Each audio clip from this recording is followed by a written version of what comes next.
I'm Charlie Sykes. Welcome back to another episode of To the Contrary podcast. And there is so much going on. Well, there's always so much going on. But I wanted to focus in on what's going on with Ukraine. While we are recording this, the leaders of the free world are gathering in Washington, D.C., the leaders of the free world minus Donald Trump, trying to provide some solidarity for Volodymyr Zelensky so he doesn't get bullied, doesn't get steamrolled by Donald Trump. And we're going to find out exactly how far Trump is willing to go in switching sides. So to join me to parse out some of this, our good friend Ben Wittes from Lawfare.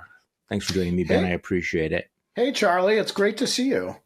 I saw you the other day at a conference, and we were both polite enough not to interrupt the sessions to greet each other, and so I sort of felt like we had seen each other without seeing each other. We did, but we texted with one another. I want to ask you about some of the things across the table. Yeah, I want to ask you about some of the stuff we heard. So before we get into the big stuff, so you actually, to mark this shameful summit in Alaska, you went to the Russian embassy in Washington, D.C., and you tried to chalk a Ukrainian flag. Can you just briefly tell me about that little episode?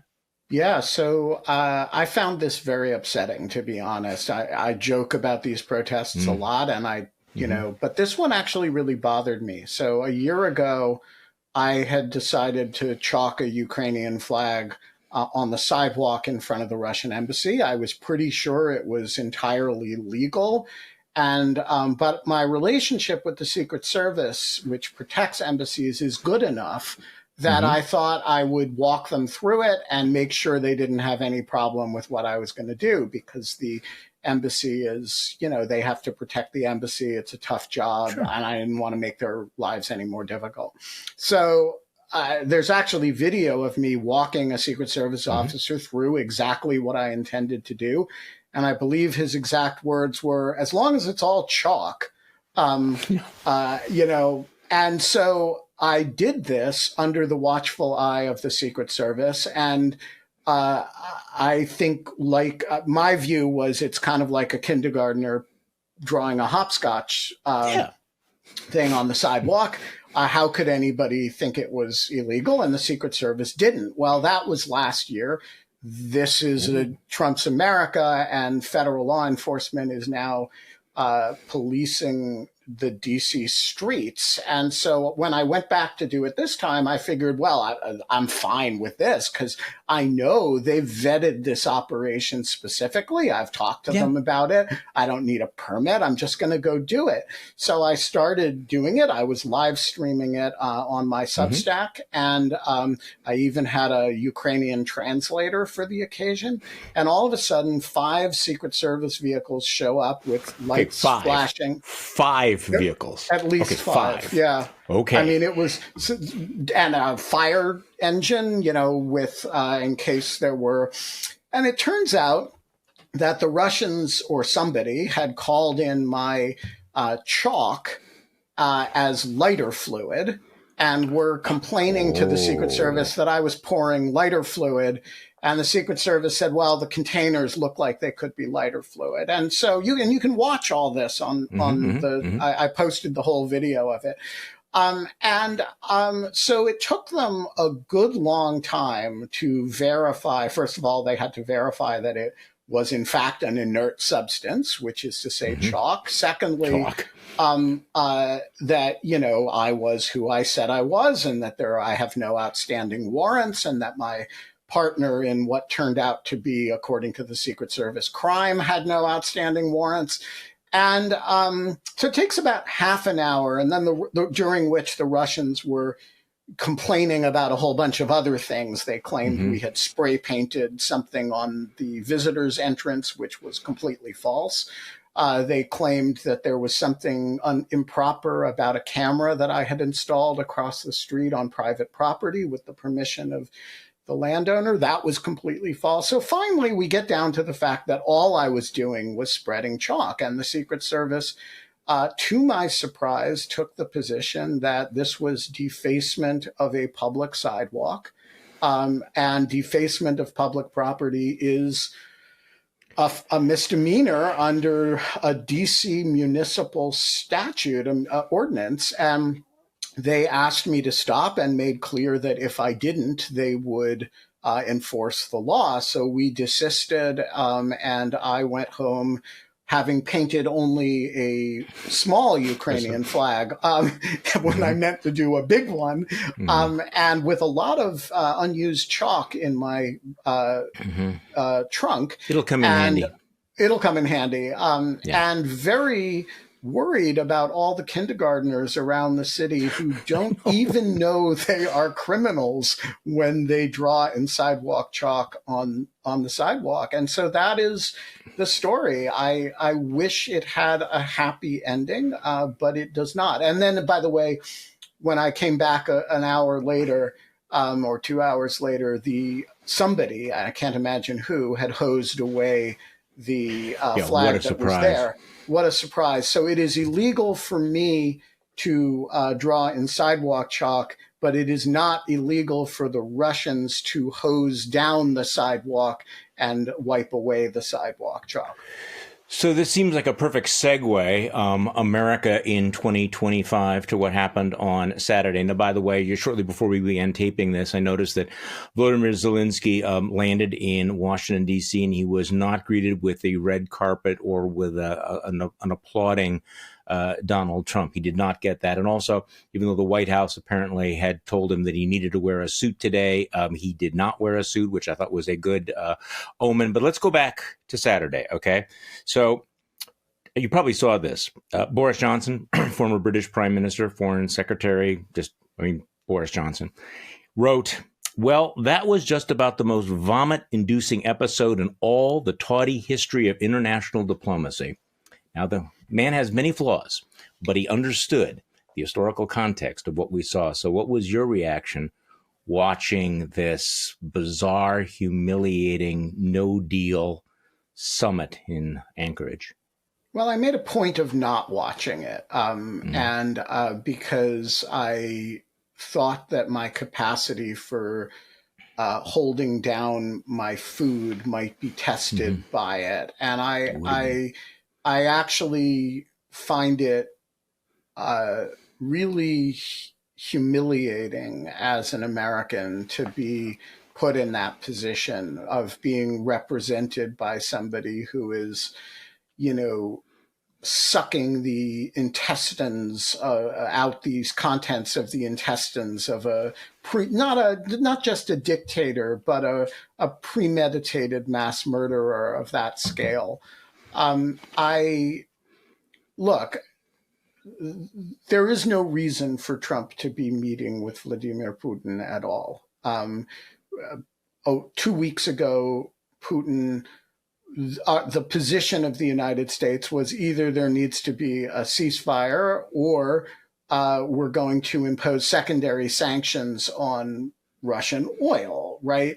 And that lasted as long as it took exactly nothing to happen, right? Nothing changed, except that Trump decided that, it's easier to put pressure on the weaker party than the stronger party. And he, for some reason, likes Putin or wants Putin to like him. That psychology is indecipherable. And so a summit was planned. Now, there are times when you need to have summit meetings with genuinely evil people.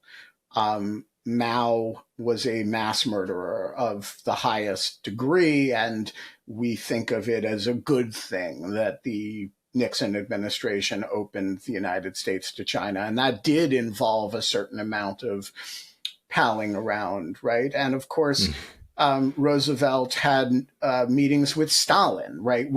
I don't. Some of those meetings produced really bad outcomes, but I'm not opposed in principle to the idea that sometimes you need to do business with some of the worst people in the world, particularly when they might be the second worst people in the world, right?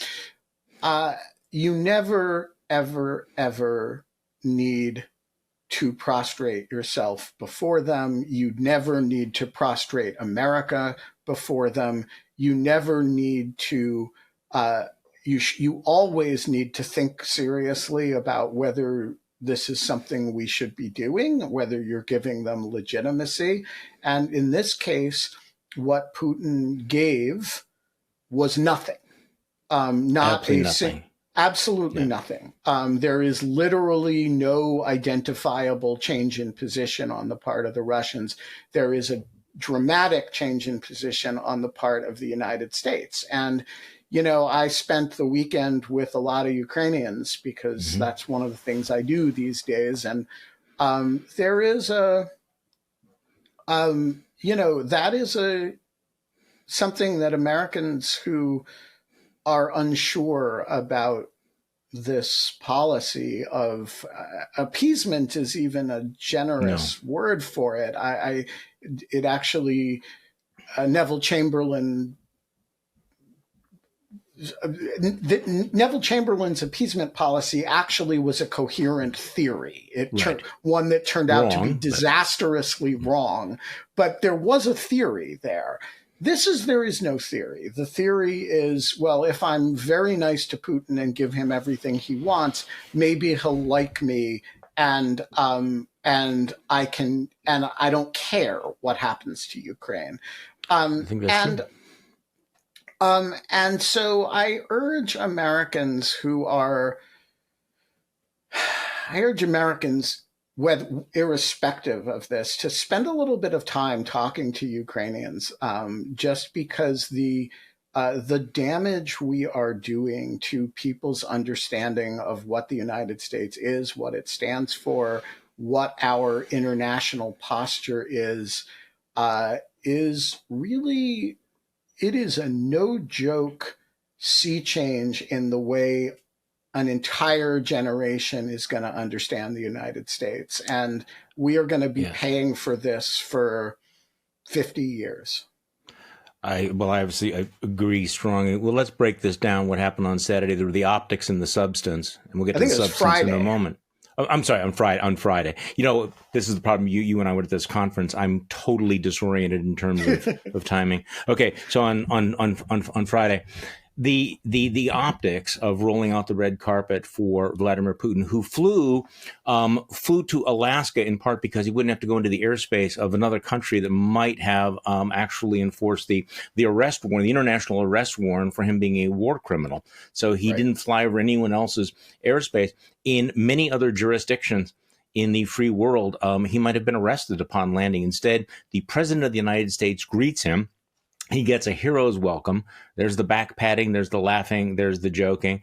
And you could just see just from the optics that Vladimir Putin had won the moment that he got into the car, that he was no longer a pariah. And of course, that's the way it was played in Russian media. That Russian media was delighted by what they saw as their mobster in chief now being given this hero's welcome in the United States. You had pictures of American soldiers on their knees rolling out the carpets. So there's the optics there. And then there is the substance. So apparently Donald Trump, when he's flying there, is talking to Fox News and says, if I don't get a ceasefire agreement, I'm going to walk out of there. He goes in and is flattered and fluffed by Vladimir Putin, and he completely pivots. He comes out of there with nothing. And that it wasn't great because they had the press conference afterwards. He's steamrolled by a preening Vladimir Putin. He doesn't take any questions whatsoever. And then the next day, he basically says, forget about that ceasefire. So talk to me about, what's happening today. It feels like, all of NATO in Europe was so shocked and so alarmed by that they canceled all their plans and said, we have to go with Volodymyr Zelensky to the White House. I mean, when has anything like this ever happened before? Right. So a few things. Let's talk about the optics first. And so the optics are even worse than what you just described. And the reason it has to do with the history of Alaska vis-a-vis the United States and Russia.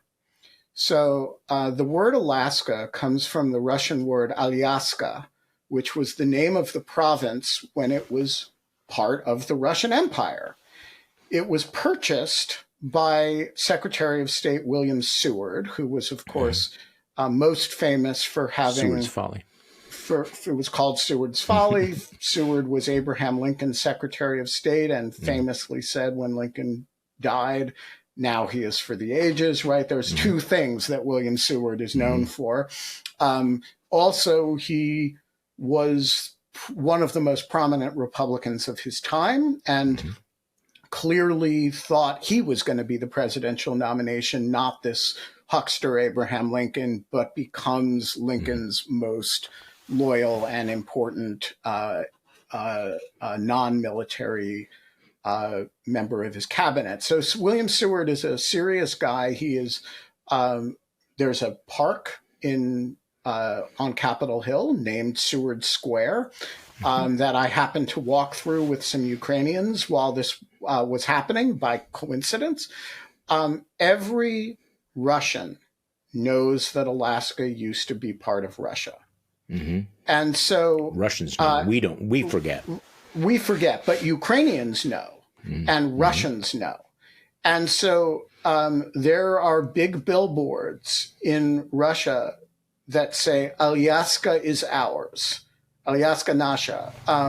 And so when the president of the Russian Federation goes to Alaska and doesn't have to cross any borders of other countries in order to get there, and he gets the royal treatment, I mean, red carpets, into a limo, and he is with U.S. troops bowing down for them. This is an enormously significant symbolic thing in the Russian cosmology. It's a real, and I don't know if anybody in the Trump administration is sophisticated enough about Russian imperial history or current Russian politics to have any sense of the symbolic valence of this. But, you know, Russians understand this in symbolic terms. Ukrainians understand this in symbolic terms, and we should not overlook the degree of, it's a little bit like, imagine that, you met with Osama bin Laden in Spain, right? Who Al-Qaeda still thinks that Spain should be part of a caliphate, right? This would be very symbolic. And imagine that and yes, I'm comparing Osama bin Laden to Vladimir Putin. They're roughly morally equivalent, except that Osama bin Laden didn't kill nearly as many people. And, you do that blindly at your peril. So that's on the symbolic side. And by the way, if you ask a Ukrainian or a Russian, what's the significance of Alaska here? They will say it's that it used to be part of the Russian Empire, right? Like it was bought by the United States, and Russian nationalists are still burned up about that. Not the same extent to which they're burned up about the fact that Ukraine exists. But when you're talking about the Russian imperial imagination, there is U.S. territory that is counted as this is ours, and that's Alaska. And so understand why this is, it's not just that there was a red carpet, it's that there was a red carpet in Alaska. So on the substance, yes, this is a 5-alarm fire for the Europeans, and it is a 5-alarm fire for, Americans of conscience. Not that there is anything we can do about it, save protest. But look, the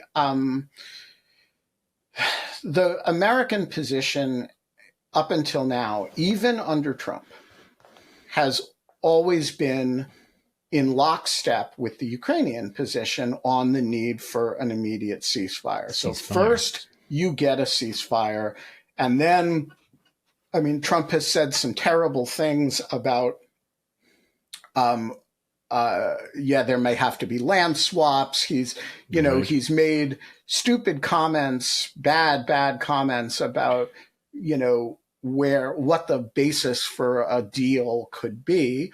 But there's always been an understanding that first you have to have a ceasefire. Now he has just adopted the Russian position, which is you can go directly to final peace deal terms, and Russia doesn't even have to stop bombing Ukrainian cities first. Well, why does this distinction matter? It just matters for two reasons. One is the first and most important reason is that the only thing, it puts right up front as the first things in the negotiations, the concessions that Ukraine is going to have to make, right? So now instead of saying, okay, first you stop killing people, then we'll talk about the final status arrangement, the peace deal. And by the way, we can't reach a final status peace deal because Russia's demands are so extravagant. So now we're going to say, you don't have to stop killing people first. Let's just focus on the things Ukraine is going to have to give up. Well, Ukraine's not going to give those things up, nor should it, by the way. So we've pushed to the back of the line all of the most important questions, like, what about those 20,000 children that you stole and deported to Russia and have scattered around with Russian families and you're now raising to hate their country? What about those? What about that set of war crimes? What about the fact that there are nightly air raids, bombings of Ukrainian cities, including the capital, that are targeting civilians?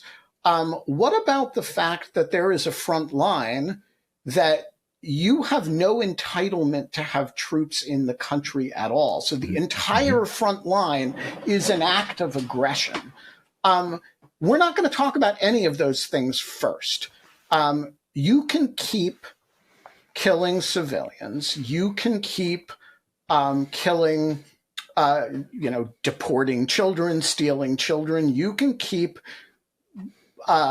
engaging in a very brutal occupation of these illegally seized lands while you make your demands for a final peace deal. And so the entire European NATO sector has responded to this by saying this burden shifting is completely unacceptable. And having seen what happened the last time Zelensky was invited to Washington, which was this humiliating dressing down in the White House by Trump, they did, I think, the responsible thing, which was to say, we are all showing up and we are going to be the adult supervision. Were they invited, or they said, we're going to be showing up? I mean, does this happen? I don't know the answer to that. I think, but these are people, national leaders who said, okay, we have an independent commitment to Ukraine. And by the way, we thought we had an understanding with the United States, which was we were going to buy the weapons. You weren't going to provide another $60 billion, but you were going to okay it if we bought the weapons and gave them to Ukraine. So we thought we had an understanding. Now you are, and we were all on the same page about a ceasefire. Now you are like RT.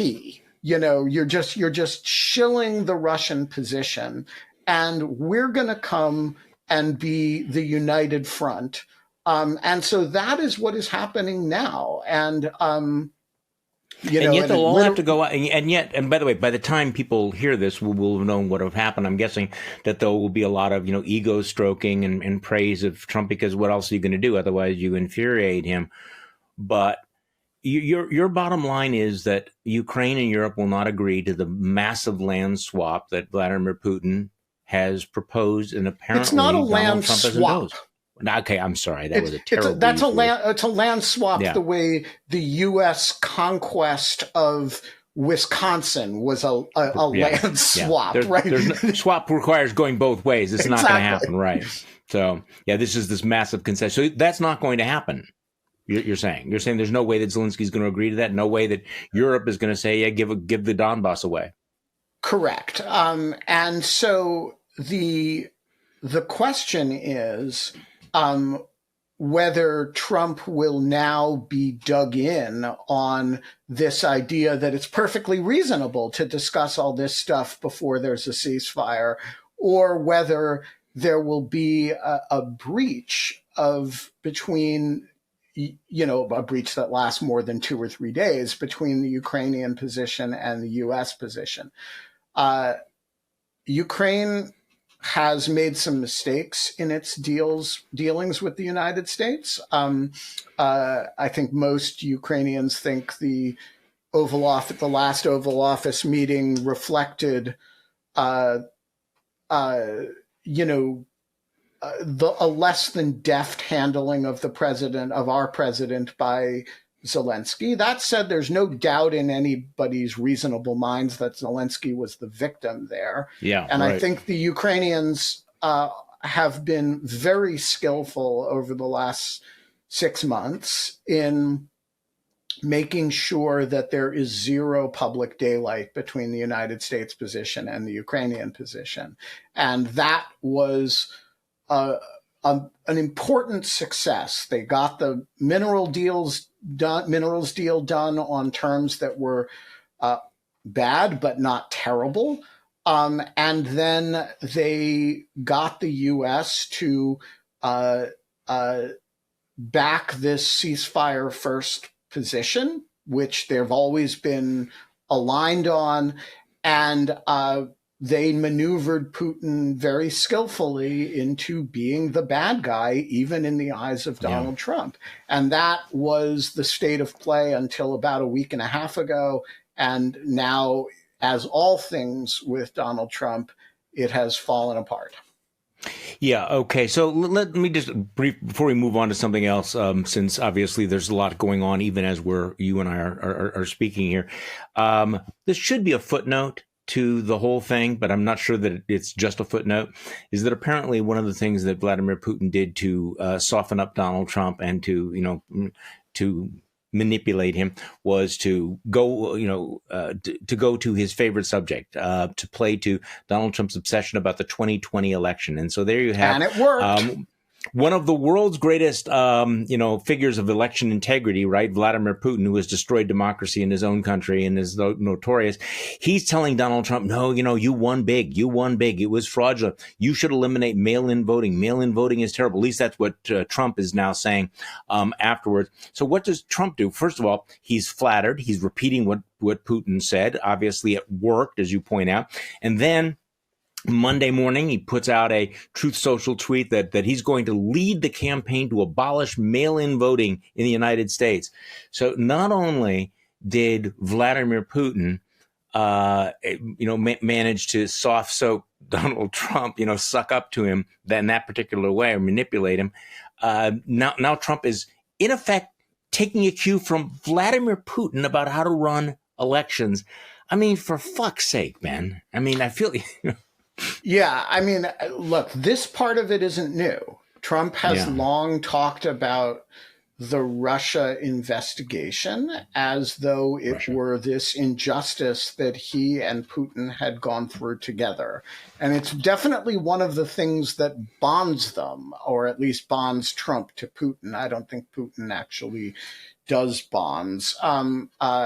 He believes, I mean, he has talked about it this way for a long time, that there's this, that he and Putin, the liberal media, the Democrats, Jim Comey, Jim Clapper, unfairly engaged in this hoax. And the victims of it were Vladimir Putin and Donald Trump.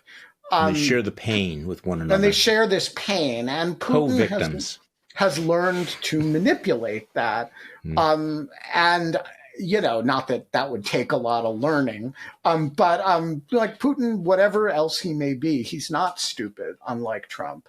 And he is actually capable of having a poker face. And so he has played on that. And because the weight of opinion in the Republican Party believes this, at least as to Trump, when Trump says these things, it actually does matter to, the conventional way that a lot of right-wing media refers to the Russia investigation now is the Russia hoax. Well, if it's a hoax, it's not unreasonable to think of Putin as a victim of it, right? And the thing is, it's not a hoax. And Putin did try to interfere in the 2016 election on Trump's behalf. And there's so much evidence. And the evidence of that is overwhelming and remains essentially uncontested to this day. And so I think it's I don't know what to say about it, except, don't vote for presidents who are self-involved narcissistic conspiracy theorists, because this is what you get. On the other hand, if in fact Donald, assuming that we do know that Vladimir Putin did interfere in the 2016 election, you have to acknowledge that the return on investment is rather extraordinary from his point of view. Whether or not Donald Trump is a witting agent, and of course I am not going to offer an opinion about that, or whether there's compromise, because I certainly do not know. Just a thought for everybody to keep in their mind: if he was in fact a Russian agent or a Russian asset, how would he be behaving differently than he is right now? I'm just going to leave that question out there without getting into it. Okay, so I will go further. Okay. There is, in the common parlance, there is a phrase: you're either a foreign agent or you're not. Yes. But in the FBI, there's another phrase that is an important one, and that phrase is a co-optee. And a co-optee is somebody who may not have an agency relationship with a foreign intelligence service, but is being used by that foreign service. Now, you can be a willing co-optee or an unconscious, unknowing co-optee. But the point is that a foreign intelligence service or a foreign government is using you for some covert purpose. I just ask... Is it sort of a term of art, a nice way of saying useful idiot? So a useful idiot can be, a co-optee can be a useful idiot, but sometimes a co-optee, for example, is you are unknowingly sleeping with a person who's working for us, right? And so we are, through your girlfriend/boyfriend, getting you to do things. That would be you're not an agent. You may not even know, but you are functionally working for us. It can be softer than that. It can be you publish a newspaper that is super sympathetic to us. Like, say, Benny Johnson, right? You publish, you do make Substack or YouTube videos. We can create an organization to pay you to make those videos. And it's a media organization. And you may know you're getting a large amount of money from a Russian-backed company, but you're expressing your First Amendment rights. You're not an agent exactly, right? This is classic co-optee stuff. And so I want to say that I don't have an opinion about whether Trump is an agent of a foreign power. There is no doubt in my mind that he is a co-optee of the Russian Federation. Fascinating. Okay, so in the time we have left, I wanted to ask you about actually the panel that over the weekend at this conference on the future of liberalism in the world, really small liberalism. You were the moderator of a panel, all-star panel that included Francis Fukuyama, Ruth Marcus, former columnist for the Washington Post, and Jack Goldsmith, who now teaches at Harvard, and of course, key executive in the Department of Justice. Now, I mean, he was what? What was his title? He was the head of OLC. Yeah, he was the head of the Office of Legal Counsel, right? So, and he was the one who withdrew the torture memos and stopped the warrantless wiretapping program. So he was the head of OLC for a brief period of time, 10 months, but they are 10 very fateful months in the history of that office.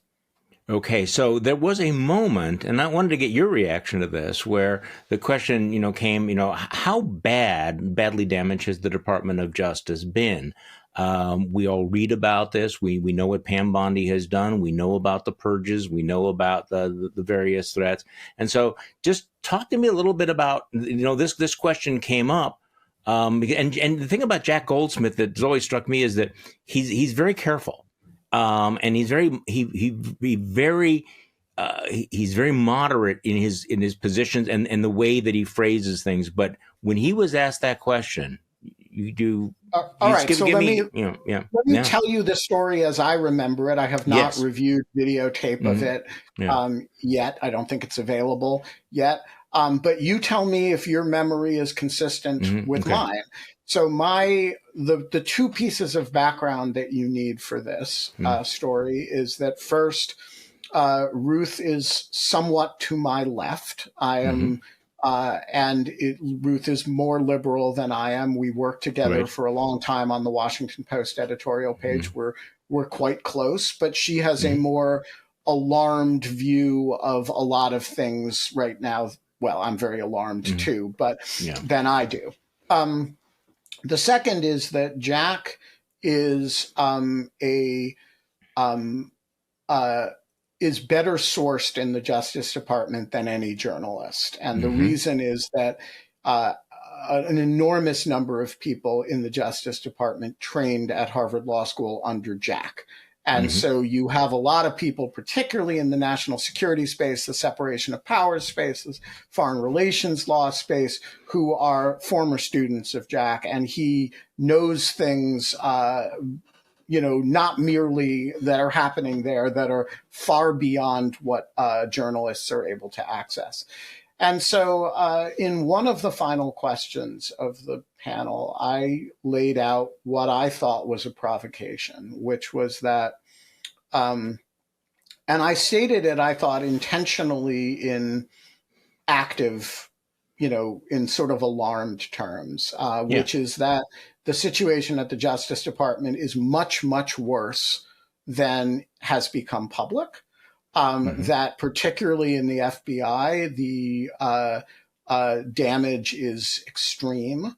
That a very large number of people in the litigating sections of the Justice Department are leaving or are looking to leave, and that the career ranks have been decimated to a degree that is far beyond what is been reported. And it's very hard to report on it because when people leave, they don't resign in protest. They kind of take take the fork in the road thing, or they, but that the degree of devastation is dramatically worse than is public.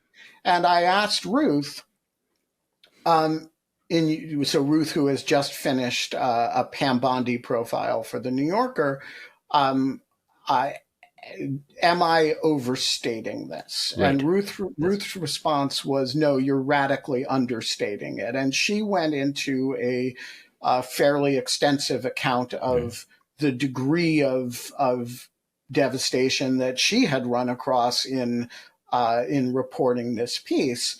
And then asked Jack, because Jack is always the one who tells me and Ruth that we're overreacting. And this was the stunning moment that Ruth said to Jack, so what are your thoughts on this?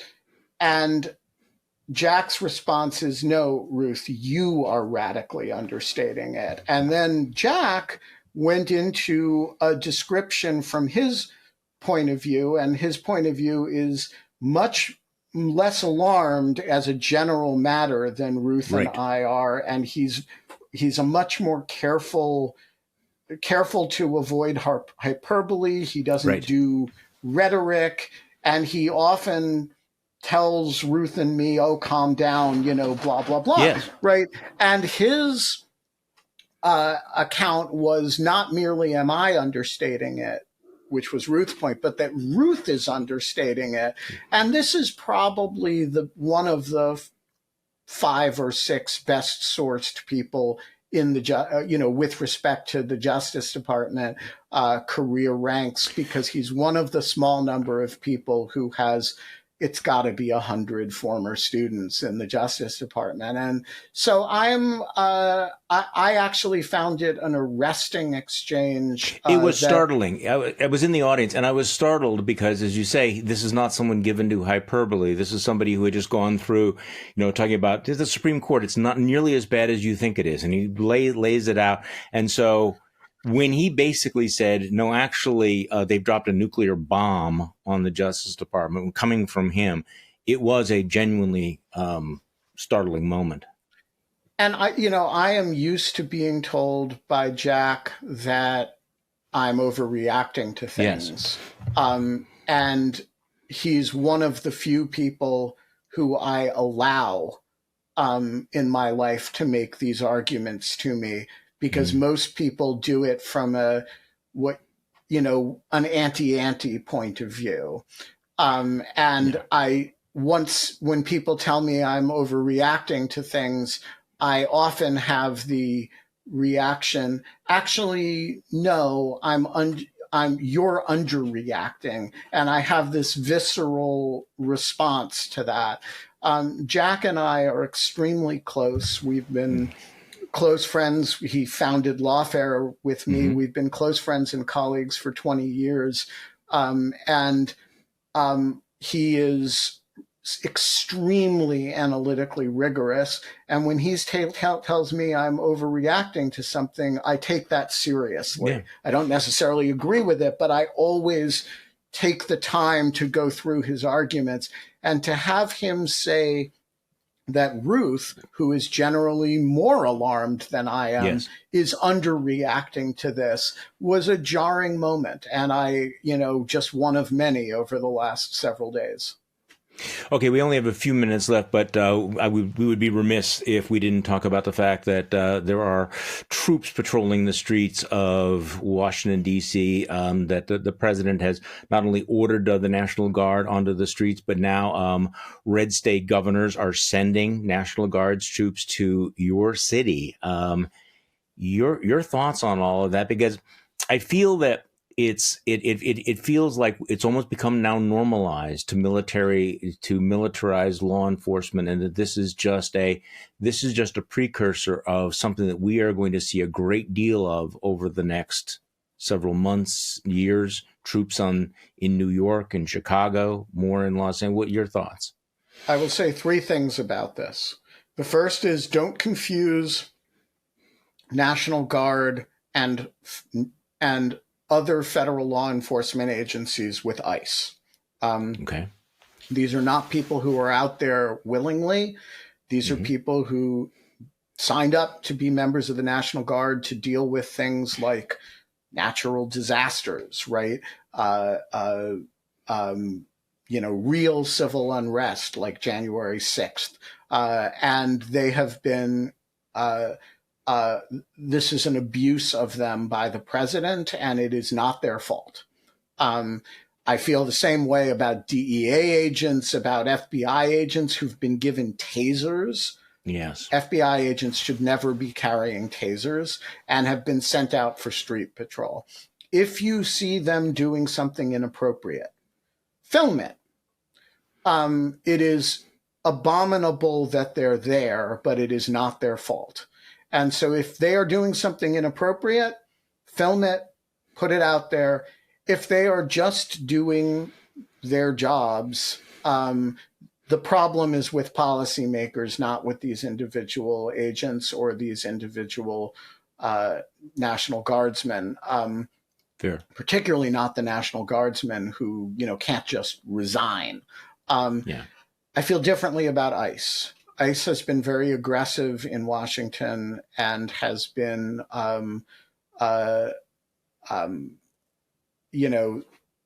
people who signed up to be ICE officers, particularly who signed up in this administration, and who are making a choice. And I think it is legitimate to judge that choice and to express your anger at their choices to their faces. Don't throw sandwiches at them. Don't do anything that's going to get you arrested. Don't physically impede them. But if you want to tell them how you feel, I really think that is an appropriate thing to do. And as to the militarization of the city, look, every night at 8:00, DC residents are going outside, sometimes individually, sometimes in groups. And for 5 minutes, they are banging pots and pans together. They are playing trombones. They're bringing their kids. I've been posting on Blue Sky some videos of this. I would encourage anybody who lives in the district to do that. Just go outside your house for 5 minutes every day at 8:00 p.m. When you're not doing something else and make some noise. And the slogan is #FreeDC. And I think it is genuinely important to let people know that this is not okay with us. If you held a referendum in the District of Columbia about the federal takeover of our police department, the federal takeover, the deployment, this would not get 5% of the vote in Washington. And it is a function of, and we need to be out there making that clear. And I do hope that people will participate in this. Ben Wittes, thank you so much. I see there you have #DogShirtTV, and of course we can find your work at Lawfare and your Substack newsletter. So Ben, it is always good talking with you. Great to see you, Charlie, and let's do it again soon. We will, because there will be more to talk about, right? Yeah. Thank you all for listening to this episode of To the Contrary podcast.